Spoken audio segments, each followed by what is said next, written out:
കഴിമ്പ്രം നെടിയിരിപ്പിൽ ശ്രീ അന്നപൂർണേശ്വരി ക്ഷേത്ര മൈതാനിയിൽ നടന്ന ദേശവിളക്ക് ഭക്തി നിർഭരമായി.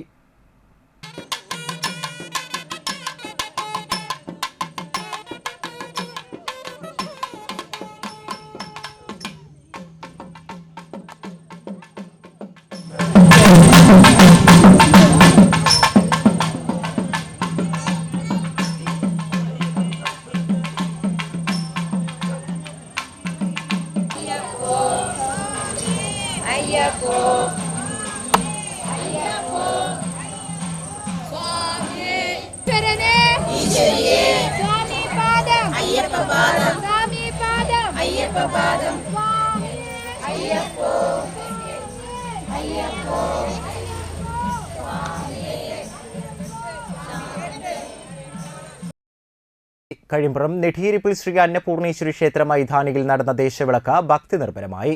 പുലർച്ചെ കാൽനാട്ടുകർമ്മം, വൈകിട്ട് കുറുപ്പത്ത് ശ്രീ ഭദ്രകാളി ക്ഷേത്രത്തിൽ നിന്നും താലവും താളമേളങ്ങളോടുകൂടിയും പാലക്കൊമ്പ് എഴുന്നള്ളിപ്പ് എന്നിവ നടന്നു.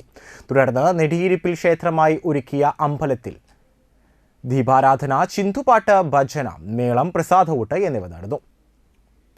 President Bhasi Pallath, secretary Siddharthan Pilakkaparambil, treasurer Madhu Kunnath, coordinator Ramesh Nediyirippil, ഭാരവാഹികളായ ഷൈൻ നെടിയിരിപ്പിൽ, പ്രകാശൻ പുളിക്കൽ, ദാസൻ പുളിയനാർ പറമ്പിൽ, മന്മഥൻ പിലാക്കപ്പറമ്പിൽ, ബാലൻ നെടിയിരിപ്പിൽ, സഹദേവൻ നെടിയിരിപ്പിൽ, രാജൻ നെടിയിരിപ്പിൽ എന്നിവർ നേതൃത്വം നൽകി.